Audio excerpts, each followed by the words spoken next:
Decision নেবে, magistrate আসবে, police নিয়ে আসবে, উচ্ছেদ তো তারা করবে। আমি আপনাকে একটু আগে একটা কথা বলেছি, যেহেতু এই ওয়ার্ডের কাউন্সিলর আমি, সেজন্য আমাকে এখানে উপস্থিত থাকা লাগছে। যদি মেয়র মহোদয় চলে আসে, তাকে প্রোটোকল দেওয়ার দায়িত্ব আমার উপরে পড়ছে, এর জন্যই আছে। কিন্তু কি হবে না হবে সেটা অনেক ভালো করে বলতে পারবে। আইনের ব্যাপারটা সম্পূর্ণ আমাদের যেমন ল্যান্ড ডিপার্টমেন্ট আছে, আমাদের ল ডিপার্টমেন্ট আছে, আমাদের ইঞ্জিনিয়ারিং ডিপার্টমেন্ট আছে। এই খালের উপরে কিন্তু আমরা এখানে একটি ভবন দেখতে পাচ্ছি, মানে কনক্রিটের তৈরি।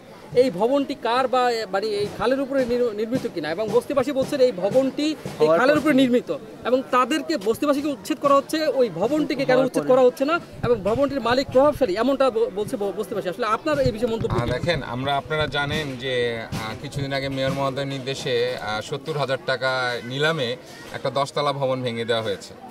এটা আমি কোনো মানে সাজিয়ে গল্প বলছি না। যদি এরকম কোনো কমপ্লেন এসে থাকে আমরা এই ভবনে ভেঙে দিব। আমরা কাজ করি নাই সেমন কিছু বলতে পারবেন না। উদাহরণস্বরূপ আমার ওয়ার্ডের ভিতরেই আছে। যদি কেউ এরকম কমপ্লেন করে থাকে, আমাদের তো এখতিয়ার নেই ঘরে ঘরে ঢুকে জায়গার জমি দেখা এবং ম্যাপ করার মতো। আমরা যখন এই খালটা উদ্ধারে নেমেছি, তো ওই খাল ওইটাও ঠিক সেম। আমরা যখন খালে উদ্ধারে নেমেছি, আমাদের সিএস দাগে দেখা গেছে যে এটা ওয়াসার জায়গা বা সিটি কর্পোরেশন জায়গা পাচ্ছে, তখনই আমরা ভেঙে দিয়েছি। আজকে আমরা যখন এখানে উচ্ছেদ করা শুরু করবো, তখন আমরা সিএস ব্যাম্প ধরে টান দেবো। তখন কার জায়গা থাকবে কি থাকবে সেটা তো আমাদের দেখার বিষয় না। আমরা সমানে সব ভেঙে আবার নতুন করে খাল যাতে পানি প্রবাহ থাকে, সেটা আমরা মেয়র মহোদয়ের নির্দেশে কাজ করতে থাকবো। ওই প্রশ্নটা আবার করতে চাই। এখানে আমরা যখন কথা বলছি, তখন আশপাশে কিছু লোক বলছেন যে ইমরান হোসেন আপনার বন্ধু মানুষ, আবারও চেক করা হয়েছে, এবং সেক্ষেত্রে আপনার সঙ্গে তো ভালো একটা সুসম্পর্ক রয়েছে, এবং আপনার সঙ্গে সামঞ্জস্য করে তিনি এতদিন এখানে ব্যবসা করেছেন। এই কথার, এই তথ্যের অভিযোগে বা এর আপনার জবাবটাকে আপনার প্রতিক্রিয়া জানতে চাই। আমি একটু আগে বলেছি, আমি 6 বছর আগে গরুর ফার্ম ছিল আমার। এই এলাকার সবচেয়ে বড় গরুর ফার্ম ছিল। তো গাড়ির শোরুমওয়ালার সাথে ব্যবসা করবে না, বন্ধুত্ব থাকবে না, সেটা তো হতে পারে না। আপনার প্রোডাক্ট আমি বেচতে পারি, আমার গাড়ি আপনি বেচতে পারেন। যেহেতু আমরা গরুর ফার্ম ছিল আমার, ওই ক্ষেত্রে আমাদের যেহেতু ফ্যাটনিং ছিল না, আমার শুধু মানে মিল্কিং কাউ ছিল, তো অনেক সময় দেখা যেত ভালো একটা গরুর ইনফরমেশন পাওয়া খুব টাফ ব্যাপার। আপনারা জানেন যে দালাল যারা আছে, তারা বলে একটা গরু ধরা দেয় আর একটা। তো ইমরানের যেরকম একটা বড় নেটওয়ার্ক আছে বাংলাদেশে, সেরকম নেটওয়ার্ক আমার ছিল না।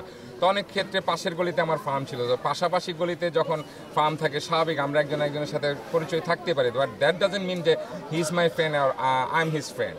কারণ এখানে যদি কারো প্রভাব খাটিয়ে থাকতে হয়, যে কাউন্সিলরের আজকে একজনই প্রশ্ন করলো 18 বছর ধরে আছে, আমি তো কাউন্সিলর হচ্ছে 4.5 বছর, তাহলে আগের জন্য কি করেছে? 18, আপনাদের প্রশ্নের উত্তরই আমি দিচ্ছি। 18 বছর ধরে আছে, আমি তো চেয়ারে বসেছি 4.5 বছর। তাহলে কি বলতে চান যে ইমরান সাহেব সবারই বন্ধু ছিল?